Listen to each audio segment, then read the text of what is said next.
Sabay-sabay natin alamin ang mga kaganapan na nangyayari sa ating bansa.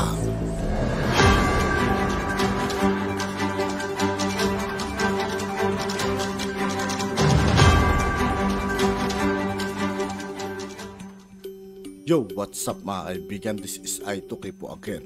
Ngayon nandito naman ulit tayo sa channel ni Banat Kapanig TV. Dito naman ulit tayo magbibigay ng comment at reaction. Kaya samahan nyo ako guys. Let's go!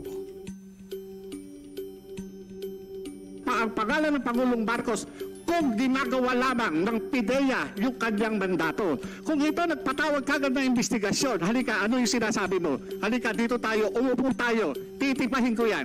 Ano yung sinasabi mo? Ilabas mo yung ebidensya mo. Sana ganun Okay. Balik tayo doon sa mga papel. Yun ang ating gustong malaman kung talaga totoo eh. You confirm na papel mo yun? Ikaw nagpirma nun? Yes, Your Honor. Ako yung, yun po yung in accordance with PIDEA Manual of Operation. Yun po yung usual na ginagawa namin. Alam niyo po, nakakaawa nga yung mga dati kong kasamahan dyan. Dahil under duress sila. Kinuha sila, pinapunta ng opisina at pinag-execute ng affidavit. Bakit? Para lang i-refute, para i-deny yung mga nangyari noong 2012. Ano yun? Hindi ba dapat alamin natin kung ano yung katotohanan sa likod na yun? Yung address ni Maris Ensoy, ano po, Your Honor? So, totoo yun, sir, na pinapag-execute yun ng affidavit yung mga tao na yun?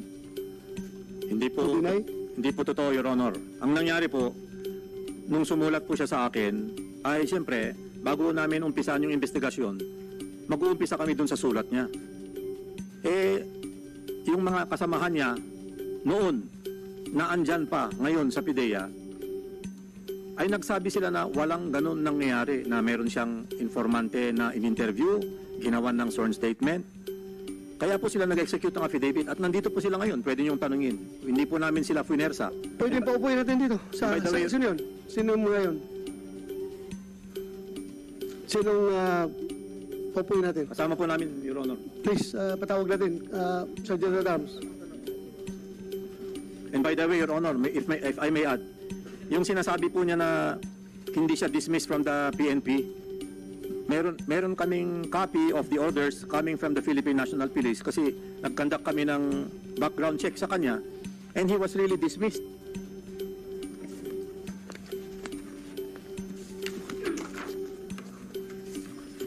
Special Orders number 3106 dated November 19, 2008 na appoint po siya 2019. Confirmation of dropping from rules.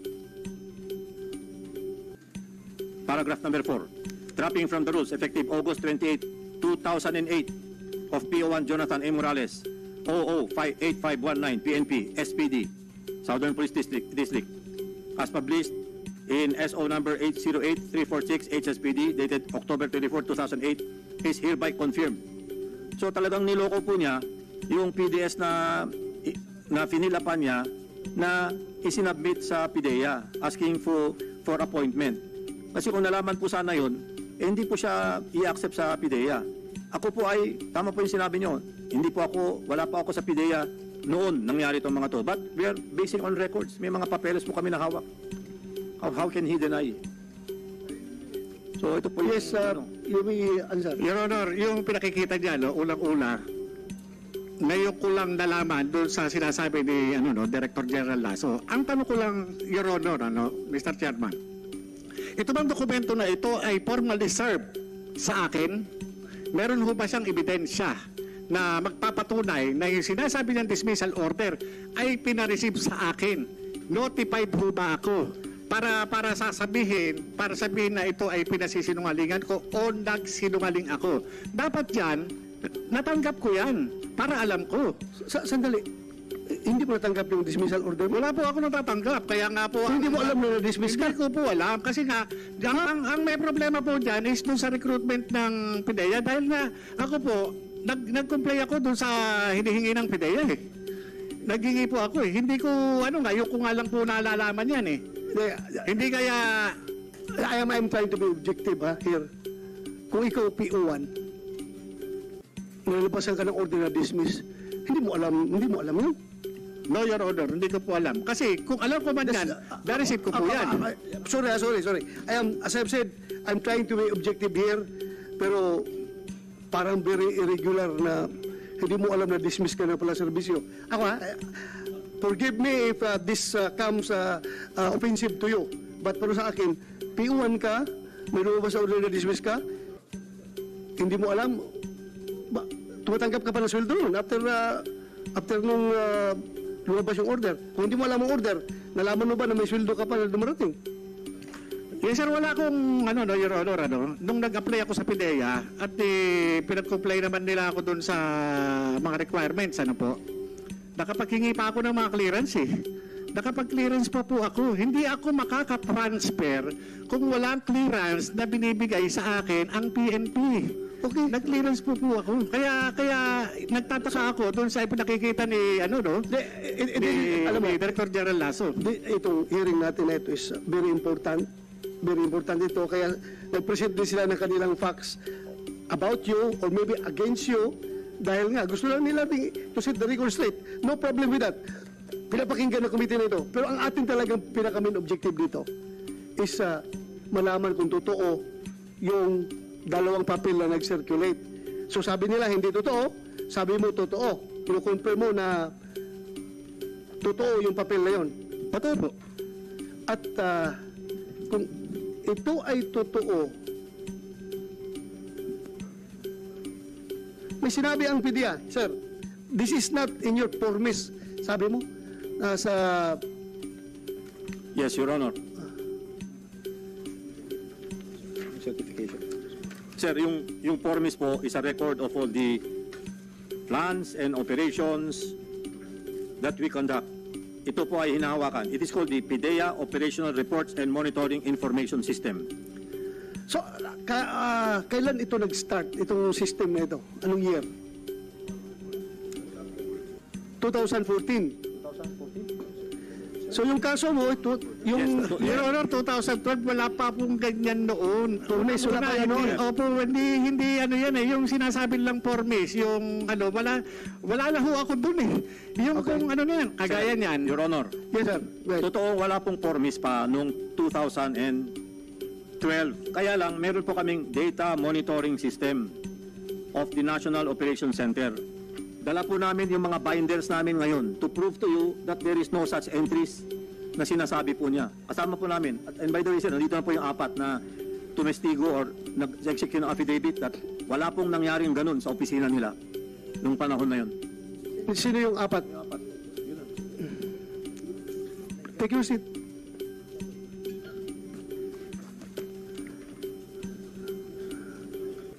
Take your Sorry, seat. sir, correction. 8 po sila. 8. Walo.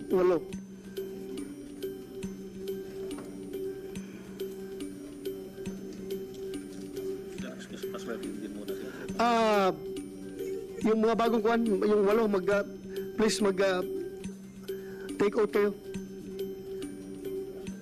Kumsik. May we request the new guest to please stand up and raise your right hand. Yung iba po, ma'am. Sama-sama na rin po. Parating pa lang. O, sige. Kaupo na lang, sir. Ay, patayo muna, sir. Sorry. Para please raise your right hand. Do you swear to tell the truth, the whole truth, and nothing but the truth in this hearing and investigation? Thank you very much. Please take your seats. Please take your seats. Kayong apat. Yes. Walo. So kayong apat muna. Wala pa yung apat dito. Kilala nyo si former PIDEA agent Jonathan Morales? Kasama ninyo noon? So, according to your director, nag-execute yung affidavit na walang nangyaring gano'ng insidente nung araw na yon. Totoo yun?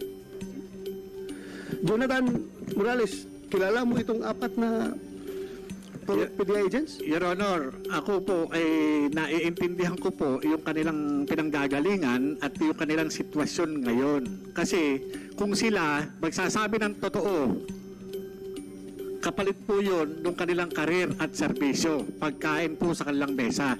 Naranasan ko po yan nung magsabi ako ng totoo.